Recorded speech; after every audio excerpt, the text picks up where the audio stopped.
మంచిర్యాల జిల్లా చెన్నూరు మండలం కిస్తంపేటలో దొంగతనాలకు పాల్పడుతున్న దొంగను పోలీసులు పట్టుకున్నారు. కిస్తంపేటకు చెందిన కళ్యాణం రమేష్ గ్రామంలో 4 దొంగతనాలు చేశాను అని ఒప్పుకున్నాడని పట్టణ సీఐ బన్సీలాల్ తెలిపారు. నిందితుడి నుంచి ₹1,38,000 రూపాయల నగదు విలువైన వస్తువులను రికవరీ చేసినట్లు సీఐ పేర్కొన్నారు. నిందితుడిపై పట్టణ పోలీస్ స్టేషన్లో 4 కేసులున్నట్లు సీఐ తెలిపారు. దొంగను చాకచక్యంగా పట్టుకున్న ఎస్ఐ శ్యామ్ పటేల్ను సిబ్బందిని సీఐ బన్సీలాల్ అభినందించారు. నిందితుడిని రిమాండ్కు తరలించినట్లు సీఐ పేర్కొన్నారు.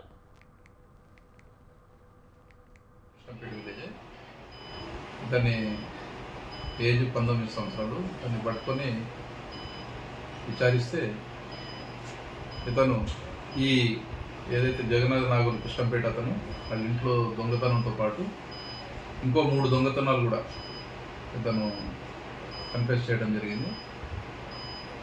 ఇవి గత జూన్ నెల 2025 జూన్ నెల 18వ తారీఖున రైతు వేదికలో కృష్ణంపేట రైతు వేదికలో దొంగతనం చేసిండు.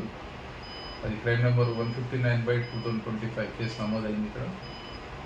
అక్కడ ఈ కంప్యూటర్ మానిటర్ డెల్ కంపెనీది అండ్ CPU ఇవి దొంగలించిండు. వాటి విలువ 20,000 ఉంటుందని చెప్పి ఫిర్యాదు, అది ఒప్పుకోవడం జరిగింది. నెక్స్ట్ ఇంకోటి బైరి రమేష్ గౌడ్ అని చెప్పి ఈయన కూడా కృష్ణంపేట, వీళ్ళింట్లో దొంగతనం చేసింది.